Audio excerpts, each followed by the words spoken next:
पूर्व सतयुग में ब्रह्मा के एक पुलस्त्य नामक पुत्र थे, जिनके तप का प्रभाव ब्रह्मा जी के ही समान था। एक तो उनका ऐसा तप, दूसरे वो विमल एवं गुणवान भी थे। इससे ये सभी के मित्र बन गए। तप करने की इच्छा से वे मुनि श्रेष्ठ मेरु पर्वत के समीप तृणबिंदु के आश्रम में जाकर तप करने लगे। तब उनको तप में मग्न देख वेद मंत्र सुनने और विहार की इच्छा से बहुत सी कन्याएं वहां जाने लगी। उनमें अप्सराएं और सब ऋषियों, नागों और राजर्षियों की कन्याएं थीं। इनके कारण तपस्वी पुलस्त्य के तप में विघ्न पड़ने लगा। इससे एक दिन पुलस्त्य जी ने कह दिया कि अब कल से जो कन्या यहाँ मुझे दिखाई पड़ेगी वो गर्भवती हो जाएगी। इस ब्रह्मशाप के भय से दूसरे दिन कन्याएं वहां नहीं गईं, परंतु उनमें से राजर्षि तृणबिंदु की कन्या ने ये नहीं सुना था, इसलिए वह दूसरे दिन पुलस्त्य जी के आश्रम में चली गई और स्वच्छंदता से विचरने लगी। किंतु उसने अन्य कन्याओं को वहां नहीं देखा। इससे उसे कुछ आश्चर्य हुआ। फिर भी वह राजर्षि कन्या वेद ध्वनि सुनने की इच्छा से मुनि का दर्शन करने चली गई। किंतु जैसे ही उसने उन तेजस्वी मुनि को देखा, वैसे ही उसका शरीर पीला पड़ गया और वह गर्भवती हो गई। उसे अपना शरीर देखकर बड़ी व्यग्रता हुई और वह भागकर अपने पिता के आश्रम में चली आई। यहाँ पिता ने देखते ही उससे जो समाचार पूछा तो उसने कहा और तो कुछ नहीं हुआ, मगर आज पुलस्त्य मुनि के आश्रम में जाते ही मेरे अंगों में ये परिवर्तन अनायास हो आया है।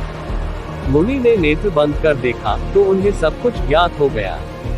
वे उस कन्या को साथ लेकर पुलस्त्य मुनि के आश्रम पर आए और उनसे कन्या को अपनी सेवकिनी बना लेने की प्रार्थना की। ब्राह्मण श्रेष्ठ पुलस्त्य जी धार्मिक राजर्षि तृणबिंदु के उन वचनों को सुन उस कन्या को बहुत अच्छा ऐसा कहकर अंगीकृत कर लेते हैं। कन्या को पुलस्त्य जी को सौंप राजा तृणबिंदु अपने आश्रम में लौट आए और वह राजकन्या भी अपने गुणों से पति को संतुष्ट कर वहां रहने लगी। तब एक दिन उसके शील स्वभाव से संतुष्ट हो मुनि श्रेष्ठ पुलस्त्य जी उससे बोले कि हे सुश्रोणी, मैं तुम पर बहुत प्रसन्न हूँ, इसलिए हे देवी, आज मैं अपने ही तुल्य एक ऐसा पुत्र देता हूँ कि जो उत्तम वंशों का वर्धक होगा और पौलस्त्य नाम से प्रसिद्ध होगा। लेकिन तुमने मेरी ध्वनि सुनकर गर्भ धारण किया है, जिससे उसका नाम विश्रवा होगा। ऐसा वर पाकर वह देवी प्रसन्न हुई। फिर तो कुछ ही समय पश्चात त्रिलोक विख्यात यशोधर्म समन्वित विश्रवा नामक पुत्र को उन्होंने प्रसव किया।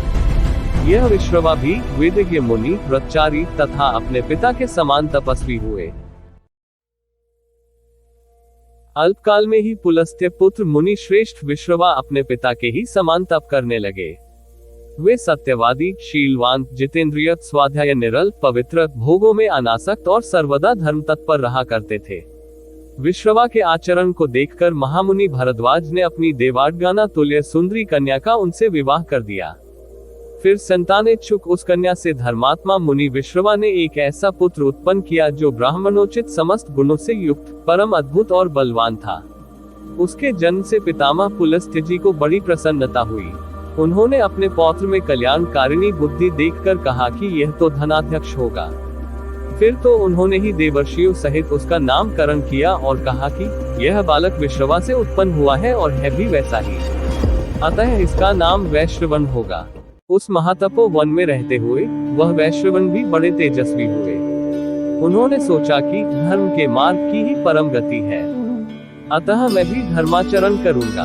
उन्होंने कठिन व्रत के साथ हजारों वर्ष के घोर तप किए, जिसमें वे कभी जल पीकर, कभी वायुपान कर और कभी निराहार ही रह जाते थे। इस प्रकार उन्होंने 1000 वर्ष एक वर्ष की भांति व्यतीत कर दिए।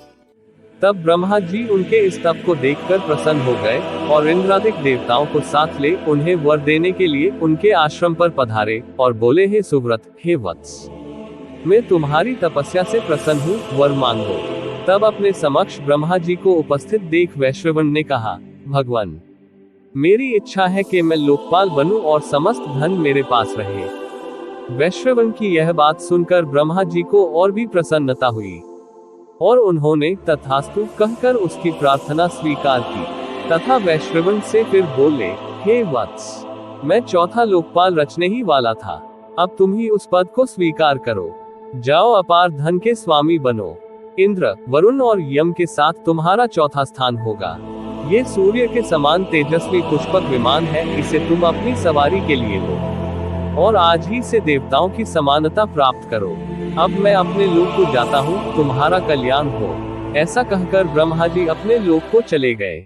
ब्रह्मादि देवताओं के चले जाने पर धनेश वैश्रवण जी ने हाथ जोड़कर अपने पिता से कहा, भगवान, मैंने पितामह ब्रह्मा जी से अभीष्ट वरदान तो प्राप्त किया है, किंतु उन्होंने मेरे रहने का कोई स्थान नहीं बताया है।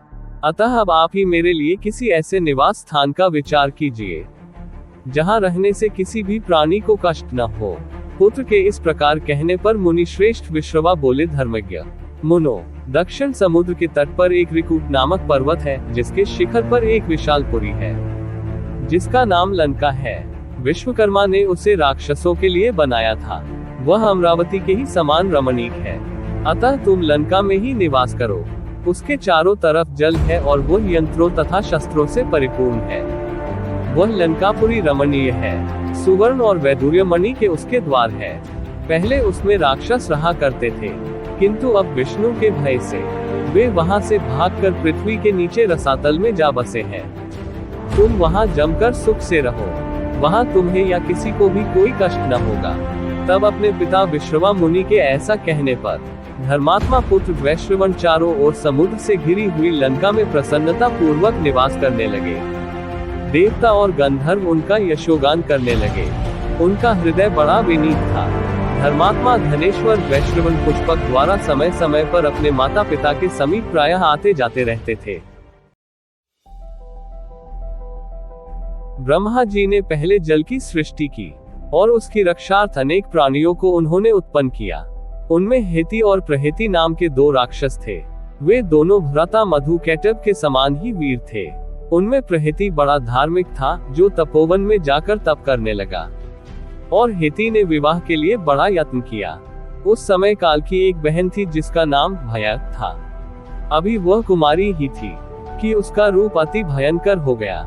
हेति ने उसी भया के साथ विवाह किया। उससे एक पुत्र हुआ जिसका नाम विद्युतकेश था। उसका विवाह संध्या की पुत्री से हुआ जिसका नाम साल्कटंकिता था। उसे पाकर निशाचर विद्युतकेश बड़ा प्रसन्न हुआ और सुख से रहने लगा।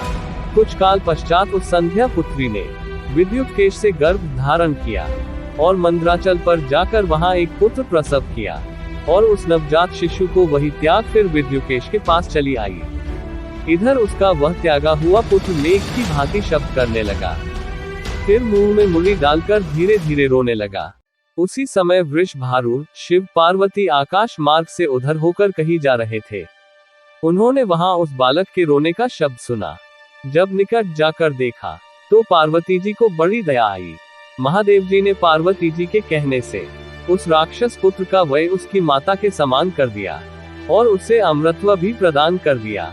महादेव जी के लिए ऐसा करना कोई बड़ी बात नहीं थी, क्योंकि वे अक्षर और अविनाशी हैं। महादेव जी ने पार्वती जी को प्रसन्न करने के लिए एक नगरी के समान आकार का एक विमान भी दे दिया, और पार्वती जी ने राक्षसियों को ये भी वर दे दिया कि राक्षसियां गर्भ धारण करते ही शिशु उत्पन्न करे और वह तत्क्षण माता की आयु का हो जाया करे। फिर तो वह विद्युतकेश का पुत्र सुकेश के नाम से प्रसिद्ध हुआ और महादेव जी के वरदान से बड़ा अभिमानी हो गया। अब विमान और लक्ष्मी को प्राप्त कर वह सर्वत्र विचरण करने लगा।